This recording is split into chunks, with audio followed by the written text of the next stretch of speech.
As soon as I turned to face the stairs, I realized something was wrong.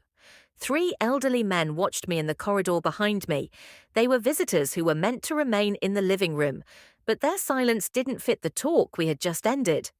Nobody made any comments, nobody retreated, but the atmosphere changed in a way that sent shivers down my spine, and I knew that walking ahead of them by myself had been a mistake. They silently followed me up the stairs. Too near, too intent, too prepared for whatever I was going to do next. I ought to have quit. Rather, I continued to ascend, and I could already sense the night shifting behind me halfway up. Please take a time to like and subscribe to this video before we continue. It's fast. You might be surprised at how much it benefits the channel, and it continues to tell these tales. Your assistance really does make a difference. Let's get started. The house felt different as soon as I descended the stairs. There was nothing overt. There was a pressure behind me that hadn't been there before, but there was no abrupt sound or change in the light. Before I even turned, I could feel the three of them standing at the foot of the stairs. The men who had scarcely spoken 2 minutes before, together with the guests who were meant to remain in the living room, had suddenly collected in such a way that the corridor felt smaller, the air felt warmer, and my pulse became uncomfortably conscious of itself. I made an effort to pretend I was unaffected. I made an effort to walk unobtrusively, as though I were simply guiding them upstairs to inspect the damaged lamp. However, the silence grew longer with each step I made, and the silence grew more intense with each step they took behind me. I could feel their footsteps, even though they weren't very loud. I could feel their movements' rhythm lowering with mine. I could feel their halt when I slowed. I sensed a slight change in focus that strangely pulled against my shoulder blades. I knew their eyes were tracking every exact movement as I went without having to turn around. However, I continued to look. I glanced over my shoulder once. 3 unwavering stares, unaffected by courteous distance, unpretentious and unpretentious. The air became thicker at that very moment. Something steady, self-assured, leisurely, and clearly directed at me. They maintained eye contact. They didn't act as though the bulb was the reason they were there. Furthermore, I did not instruct them to wait downstairs. I wanted to see where this was going, not because I forgot. My fingers lingered on the frame for longer than required when I arrived at the bedroom doorway. Behind me, I sensed their presence, which was greater than the available space and quiet, in a way that seemed intentional. Even though none had spoken a word, we all appeared to realize that the bulb was no longer a problem. I went inside anyway. I realized something I should have seen sooner the instant I stepped through that door. The light was not being followed by them. They were pursuing me. Furthermore, they continued past the door. They moved about the room, changing its shape, and I could hear them settle in without making any noise. The dim impression of footsteps on the carpet, the gentle change in fabric as someone else shifted into position. As he exhaled, he did so slowly and deliberately, as if he had been holding it while climbing the steps. I didn't instantly turn around. I needed a moment to process the situation and comprehend the significance of 3 elderly guys occupying a room that had not been invited. It was hard to ignore the shift when I eventually faced them. They were no longer acting. One blocked part of the doorway, not enough to come off as hostile, but enough to make me feel as like I had to make an announcement in order to leave. Another stood next to the dresser with their hands clasped loosely and their stance relaxed, but their eyes were fixated on me with a calm steadiness that made me gasp.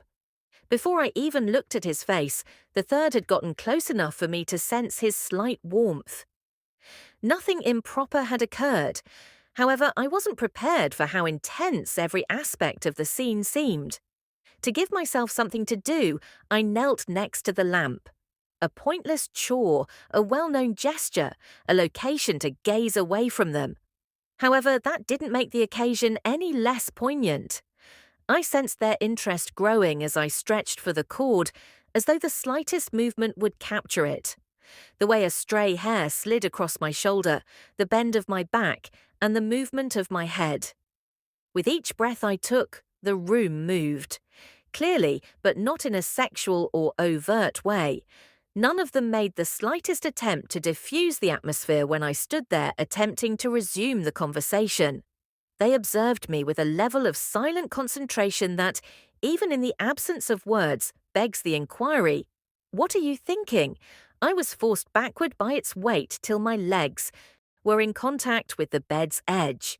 Additionally, I allowed myself to sit slowly and carefully without averting my gaze, rather than moving forward or establishing a distance. The entire room was altered by that decision. None of the three men spoke, none of them retreated, and none of them pretended not to feel the same draw that I experienced. Instead, their concentration was focused on a single location. It wasn't really loud, it wasn't overly dramatic. It was just that none of them turned away as I let the night to tilt.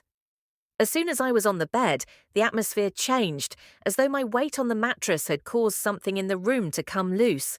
None of the three of them moved in response. The silence seemed to come to life with a slight straightening of posture, a deeper breath, and a narrowing of focus. Even though I hadn't asked them to get closer, my posture made it obvious that I wasn't going to halt whatever had already started. The environment prevented me from pretending, even if I attempted to glance at the lamp once more and give myself a task, an anchor, or anything that looked normal. My hand stroking the blanket, my knee shifting, and the steady rising of my chest were all small gestures that attracted their attention. It was layered from three directions simultaneously and felt like awareness rather than heat on my skin.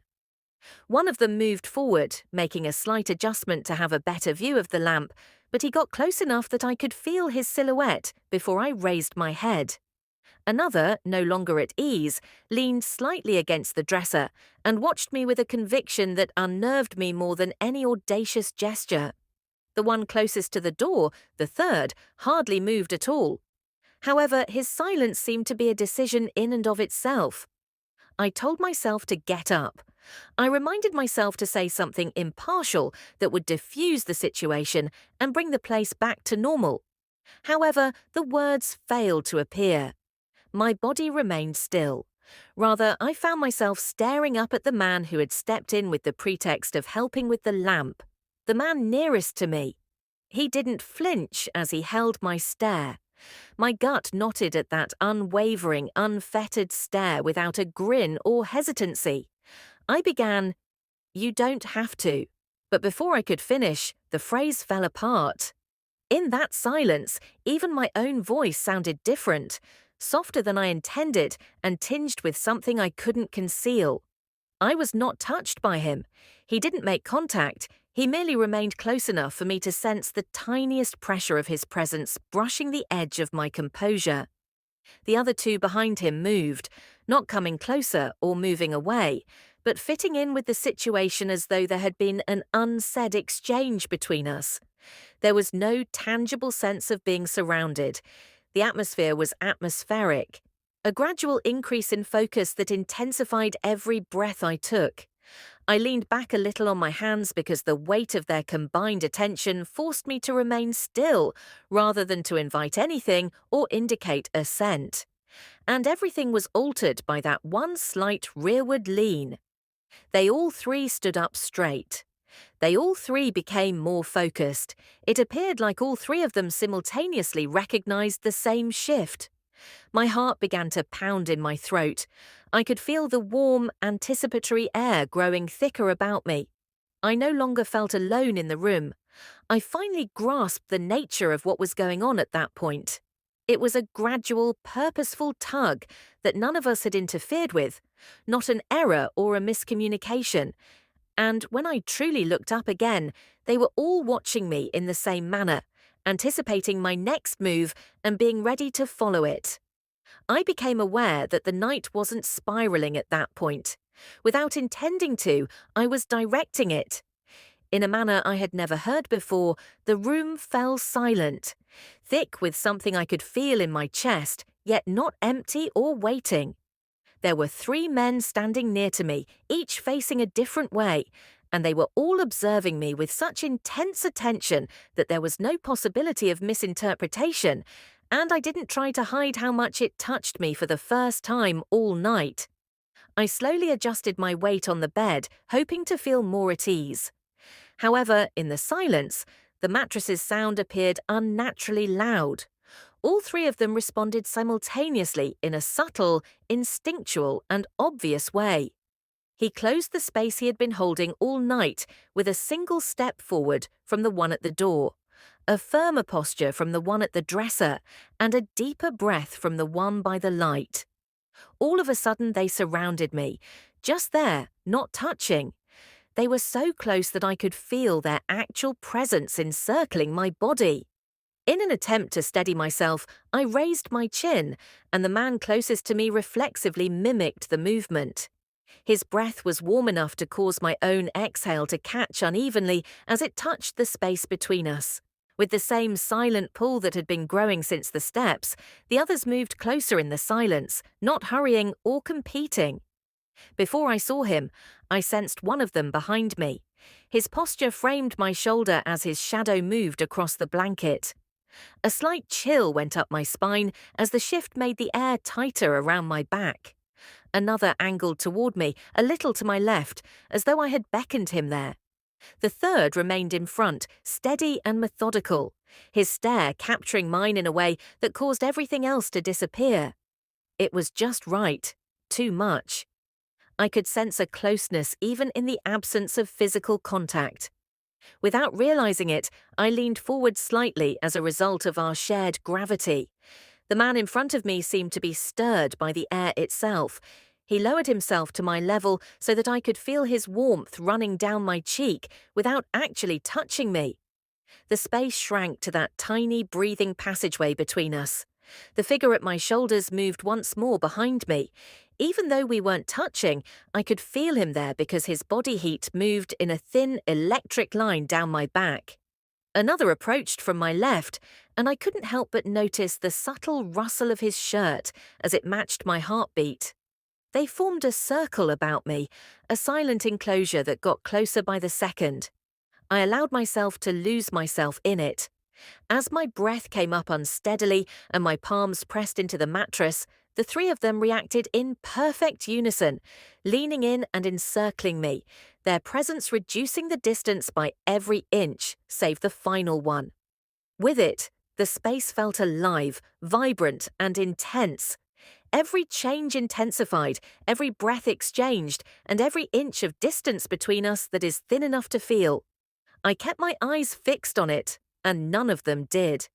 The moment grew, intensified, and became more acute, a gradual rush of warmth and intimacy that encircled my entire body. The air around me was being shaped by the three of them, pulling me into the middle of the action until I was no longer seated on the bed. Their focus, proximity, and unreserved reaction to every motion I made kept me in a silent, panting cluster. The shift I had been fighting all night finally came. I let out a deep, open breath that was heavy enough for them to all hear, yet still subtle enough to be undetectable. In the same second, all three of them moved, not touching, but entirely enclosing the area around me, making me feel encircled by breath, heat, and the unmistakable pull of the moment giving in on all sides. It wasn't really loud, it wasn't hurried, it wasn't perplexed, it was an intimacy-based climax. I was just shy of 3 bodies. My skin was broken by 3 breaths. I didn't move away from the time when 3 reactions came together, and I realized exactly what I had selected as I looked up at the man in front of me, the one who had followed me from the hallway to the bed to the stairs. It wasn't guided by me. I didn't fight it. All 3 of them followed once I let the moment take the lead. Would you have intervened or waited to see how far she would push the moment if you had been in the room and seen her allow 3 men to get closer without saying anything? Let me know in the comments. I'm going to read. To ensure you don't miss the next one, click like, subscribe, and turn on the bell if this captivated you all the way to the end.